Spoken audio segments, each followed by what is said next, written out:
Oh, hi, Mark and people of the interwebs. Jake here, and I just got done seeing The Disaster Artist. So, a little bit of context for those of you who are not familiar. The Disaster Artist is the movie that James Franco directed, stars in, is based off a book that is based off the making of the cult classic The Room, where basically the co-star in the movie, Greg Sestero, wrote a book about his experience knowing Tommy Wiseau, who wrote, produced, starred, and financed the entire film of The Room. And basically they met each other in like an acting class in San Francisco, and they kind of formed like a bond together. And then they moved to Los Angeles to fulfill their dreams of becoming actors and directors and all that stuff, but weren't really having a whole lot of luck.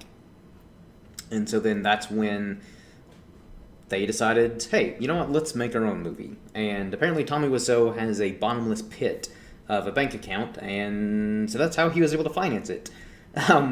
It's fascinating, just because, one, if you've seen The Room, which I definitely recommend seeing The Room before you see The Disaster Artist. Not to say that you can't watch The Disaster Artist and not having seen The Room, but I definitely think that having seen The Room would just overall enhances the experience of seeing The Disaster Artist, and like you'll just appreciate it a lot more. So this movie very well might be the best movie I've seen all year. I still need more time to kind of determine whether it's Baby Driver or The Disaster Artist, but this movie is damn near perfect.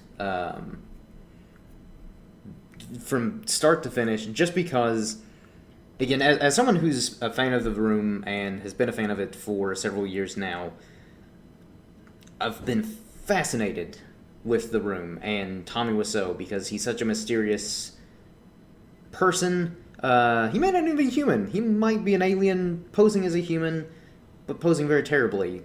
We don't know. But regardless of what he is some kind of sentient humanoid creature. And I can't help but be fascinated with the inner workings of his mind, and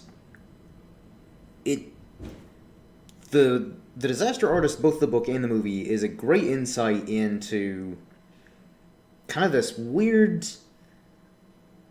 turn of events where, again, basically, Tommy Wiseau, he wants to be an actor and director and all that stuff, but if you've seen interviews with him, you can or if you've seen The Room, you kind of know why he was not very successful. But at the same time, The Room was basically him just being like, okay, well, Hollywood isn't going to cast me in movies. They're not going to, I'm not getting any work directing, producing, writing, or whatever. So the fact that he was just kind of like, I'm going to do this myself. And even though he obviously wanted The Room to be critically well received, as anyone does with any of the films that they make, because obviously no one wants to go into a movie wanting to make a bad movie. But the fact is that, it's regarded as the worst movie ever made. So imagine that was devastating. But at the same time, it's still this crazy story of success. Not in the traditional sense, obviously, because he imagined. I imagine he was expecting this movie to go over really well. Critics and fans and stuff like that would love it, which they did in a completely different way. But the fact that this man sought out to basically fulfill his dreams of starring in a movie, directing a movie, writing a movie, producing a movie, like he has fulfilled that. How many people can truly say that they had a dream, they had a goal, like especially something as massive as that, to direct your own movie, to write your own movie, produce your own movie, or do all the above? The fact that he, again, through mysterious means, we don't know what he did prior to The Room, to have this seemingly bottomless pit of money. But the fact of the matter is, the man somehow had money and he financed his entire film. But it's still the fact that he sought out to fulfill his dreams and accomplished it, I think, is still admirable. again, say what you want about the movie, whether you find it enjoyable, such as myself, because in a way, it's not like obviously the huge appeal is it's one of those movies that's so bad it's good, but somehow there's just this magical, endearing quality that's so mesmerizing about The Room, to where every time I rewatch it, I kind of think to myself, there's no way someone could unintentionally or intentionally make something, just make The Room. Like, I just don't see how anyone could do that. And yet somehow it's lightning in a bottle, where it's just like, through the strangest occurrences and turn of events, this movie happened, and it's become like a worldwide phenomenon, and on a cult level, obviously. And people all over the world go to midnight screenings, and they throw spoons at the screen, and they're just super into it. So even though, again, this movie isn't, or The Room, and obviously The Disaster Artist and the book that the movie is based off of, it's not your typical story of success, but it is still a story of success nonetheless. And I think that's also part of the reason why The Room is such an appealing, movie to look into in some of the behind the scenes, just because, again, it's just so fascinating that all this stuff happened, and even though the movie didn't go the way Tommy Wiseau intended, he's still, making profit off of this movie, and he is synonymous with the movie, and the fact that he basically just travels around the world, showing up to these midnight screenings and probably going to conventions and stuff like that. He probably lives a pretty comfortable life just off that alone, not including his bottomless pit of money that he has in his bank account, according to both the book and the movie. So it's so bizarre because, again, especially when you're watching this movie, you're like, how did this work? How did this actually happen? How did this man make a functioning film of any kind? Which, some would maybe debate that it's a fully functioning film. But regardless, the fact that he made this film, having no experience whatsoever with acting, directing, writing, producing, and he still made this movie, and it worked. On some level, it worked, and it resonates with people. And that's maybe part of the charm with it, is because you're just so mesmerized with how bizarre this movie is, and Tommy Wiseau himself is such a mesmerizing on-screen presence and off-screen presence, because when you watch interviews with him, it's like, I'm pretty sure he's like an alien posing as a human, posing very terribly, mind you, because it's like, how does this man function in normal life? He's an enigma, and I kind of want to know the mystery behind him. But at the same time, I kind of like the fact that it's like, one of those greatest unsolved mysteries, like, how did they build the pyramids? It's up there, people. Trust me, it's on that level of mysteries that need to be solved.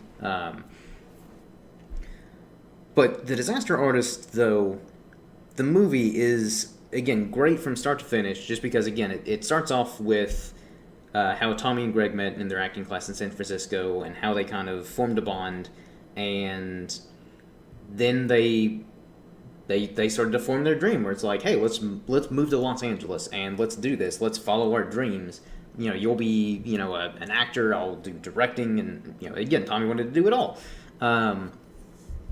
And James Franco is phenomenal. Like, he really disappears in the role of playing Tommy Wiseau, and like, I've known James Franco is a really talented actor for a while now, but the fact that, like, there are times where watching this movie I kind of almost forgot that it's James Franco, just because he, again, just personifies and encapsulates Tommy Wiseau so well. I think is incredibly impressive, and I don't think he'll win any Oscars, but I do really hope he gets nominated. because again, his performance is outstanding, and it's the best role I've ever seen him in. And the entire cast I thought was great as well. Like Dave Franco, his younger brother, was really good as Greg, and Alison Brie is in the movie. Seth Rogen, Paul Scheer, the whole like supporting cast, and then like the random cameos by like Bryan Cranston. Everything is great about this movie. Like there really are no flaws that I can. And this is also taking my bias out of the fact that I'm such a fan of The Room and kind of all things kind of adjacent to it. Like, again, the persona, Tommy Wiseau and the behind-the-scenes drama and stuff like that. Like, taking all that aside, this movie is still... I really can't think of any... even nitpicks. Because there are movies that I love, but I can still kind of nitpick and be like, maybe I would have changed that. Or maybe, taken that out or something. But this movie, I don't think there are any nitpicks I have whatsoever. Like, just beginning to end, it is both hilarious and heartfelt, and at the same time also has a lot of, like, kind of heavier, more dramatic moments. And the fact that they are able to balance that so well, whereas I feel like a lot of other kind of dramedies, they're usually a little bit too... they're not necessarily a complaint, but, like, it seems like a lot of dramedies, they're either a little more comedy and a little bit of drama, or a little bit of, or mostly drama and a little bit of comedy. Whereas this movie, I think, is a perfect blend of both comedy and drama, but also the way that it's telling the story of the making of The Room. It's not telling it in like an insensitive way, where it's kind of making fun of Tommy Wiseau and like the people involved in the movie. Like I think if this movie was done by a lesser director or writer or anything like that, someone who wasn't passionate about the source material, or just again the room and everything involved with it, then I think that's what this movie would have came across as, is just kind of being like, ha ha ha, we're making fun of this guy because he's weird and made what's regarded as the worst movie ever made. But I think the way that James Franco handled this, and the whole, again, everyone involved in this movie, I think the way they handle this is, again, this perfect blend of kind of being self-aware, but also, paying respect and admiration for this man in his dream and fulfilling it, and finding a way to really, in an odd way, ground this whole thing that doesn't seem real. Like they're able to ground this whole situation in this movie and make it feel so real, as which probably sounds weird because obviously this is a real thing that happened, but it's almost so ridiculous and outlandish. Like when you hear some of the behind the scenes, or just when you watch them, you're kind of like, there's no way this actually happened. So with the fact that they make this movie work so well on every single level is outstanding, and that's one of the reasons why this is like one of my favorite movies of the year, because just everything about it was just on point. Even the smaller actors, who are basically like background characters more or less, were all really good. And mostly James Franco as Tommy Wiseau, I think, is definitely the standout in this movie, just because, again, he really went all in with this performance. And again, who knows if I would love it if he won an Oscar for this movie. I don't know if he will or not, but he better at least get nominated, because again, this is by far his best performance. And it's also kind of weird how the movie about the making of The Room is getting what I imagine the awards nominations and like accolades as what I imagine Tommy Wiseau hoped The Room would get. So it's kind of fascinating that it's kind of like come full circle, where again, this obviously didn't pan out the way anyone would have thought or hoped it would, but it's still, somehow it's still like it happened. And the fact that The Room it's regarded as the worst movie ever made, but this movie's over 10 years old, and people are still obsessed with it and talking about it.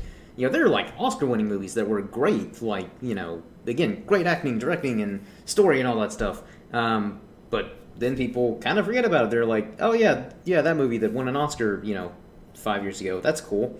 But The Room, people are still rewatching that movie, myself included, like on a yearly basis, and still so fascinated with this movie. And I think that's another one of those like just charms about The Room, where no matter how many times you watch it, it's infinitely quotable, and especially when you're with friends, like that's, I think, the best gift you can give someone is if you have a copy of The Room, show it to a friend, or invite friends over to your house and be like, hey, The Room, have you seen it? If not, let me show you The Room, and spread the good word of Tommy Wiseau.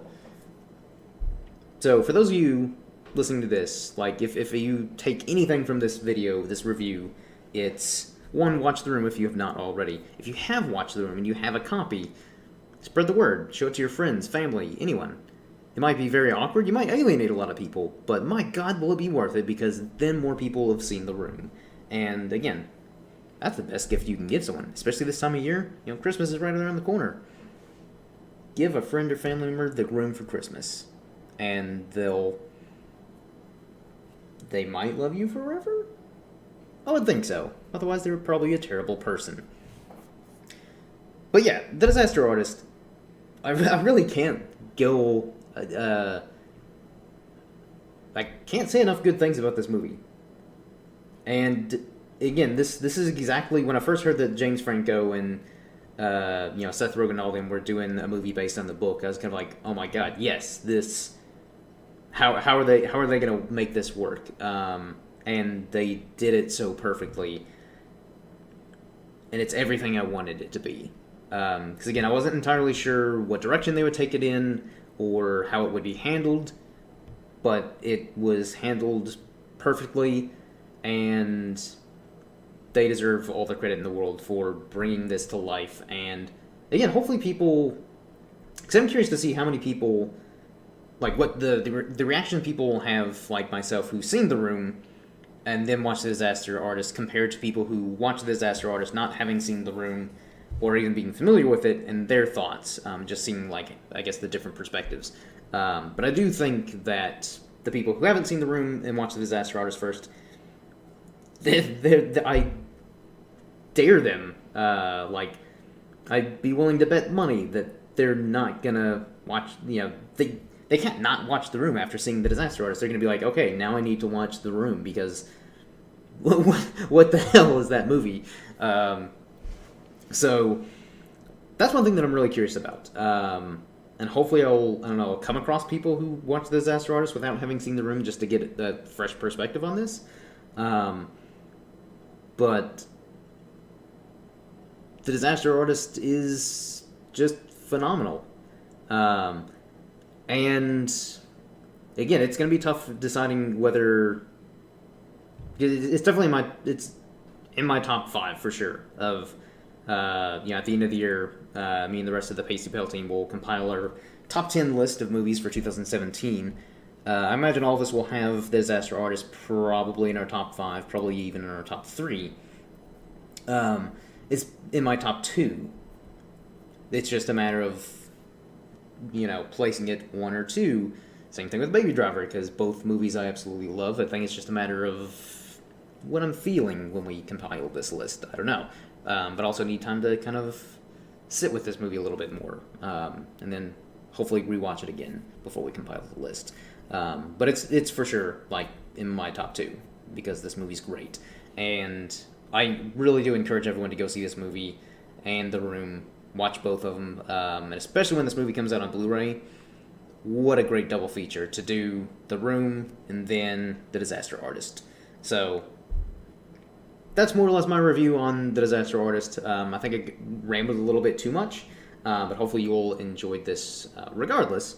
And if you've seen The Room or if you've seen The Disaster Artist or both, please comment below, because I'm curious to hear people's thoughts on this, and hopefully you all have enjoyed this review. And before I wrap this up, you can check me out on Twitter at IrishmanJake, and tweet me your thoughts on things, whether it be movies, comics, TV shows, what have you. And of course, you can check out my other podcast that I host on Podbean, Shogun's Gateway to Anime, which is all about anime, where me and my co-host will talk about, we rate, review, and recommend different anime. So I'll leave the link in the description below for all the social medias, the Twitter, the Podbean, and all that stuff. And that wraps this up. So until next time, everyone, cheers.